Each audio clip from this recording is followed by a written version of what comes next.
पुणे शहर में अभी तक 4 सस्पेक्टेड डेथ्स रिपोर्ट हुए हैं, जो कि जब वो हॉस्पिटल में एडमिट हुए थे तो हिस्ट्री ऑफ अल्कोहलिक इंटॉक्सिकेशन इस प्रकार की बातें सामने आई।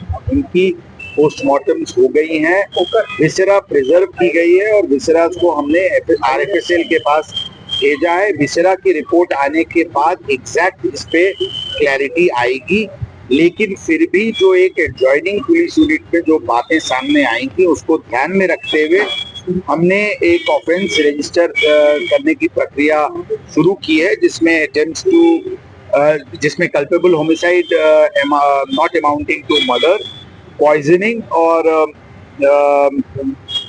प्रोहिबिशन एक्ट, इसके तहत हम एक ऑफेंस रजिस्टर कर रहे हैं और इसमें इन्व्हेस्टिगेशन की जा रही है। सर, रोहित पवारने जो ट्वीट केलेला पुणे पोलिसांच्या संदर्भातला तो व्हिडिओ काय माहिती घेतली आपण? मी ते व्हिडिओ बघितलेले नाही, परंतु अशा काही आम्हाला कोणी सांगत होता की अशा प्रकारचे व्हिडिओ आहे, परंतु त्या व्हिडिओमध्ये टाइम स्टॅम्प बहुतेक जुनी आहे असं आम्हाला कोणी कळवत होता। मी प्रत्यक्ष त्याबद्दलची पाहणी केलेली नाही, परंतु केल्यानंतर नक्कीच त्याबद्दल आम्ही 4 सस्पिशियस डेथ्स आहे, ज्यामध्ये ऍडमिट ज्यावेळी झाले होते ते हॉस्पिटलला त्यावेळी हिस्ट्री ऑफ इंटॉक्सिकेशन अशा प्रकारची गोष्टी समोर आली होती।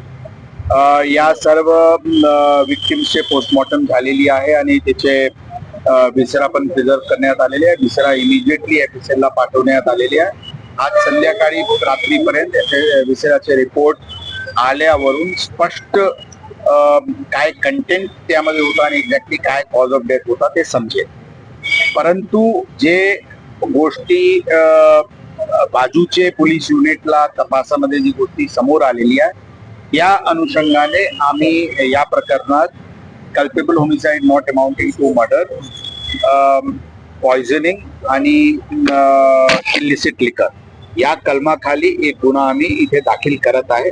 त्याचे तपास तात्काळ युद्ध पातळीवर ऑलरेडी सुरू आहे, त्याचे तपास होईल। नक्की याचे जसं मी सांगितले विसेरा रिपोर्ट आल्यानंतर एक्झॅक्टली काय झाला त्यावर कळेल।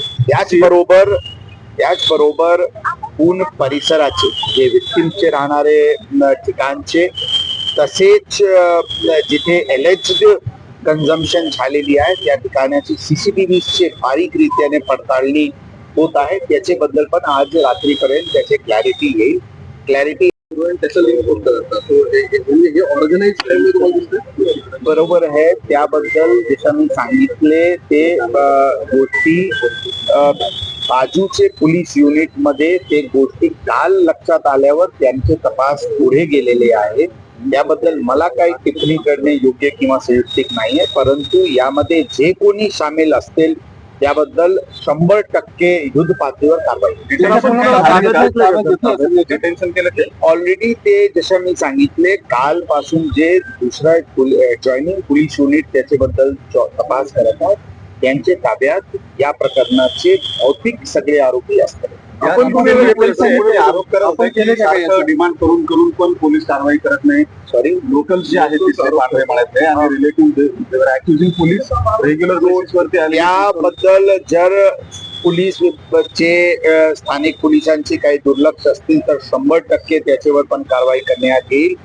या वर्षी मागचे वर्षीचे तुलनेत आतापर्यंत म्हणजे 27 मे पर्यंत अप्रॉक्सिमेटली 1000 अवैध दारूची केसेस पुणे शहर पोलीस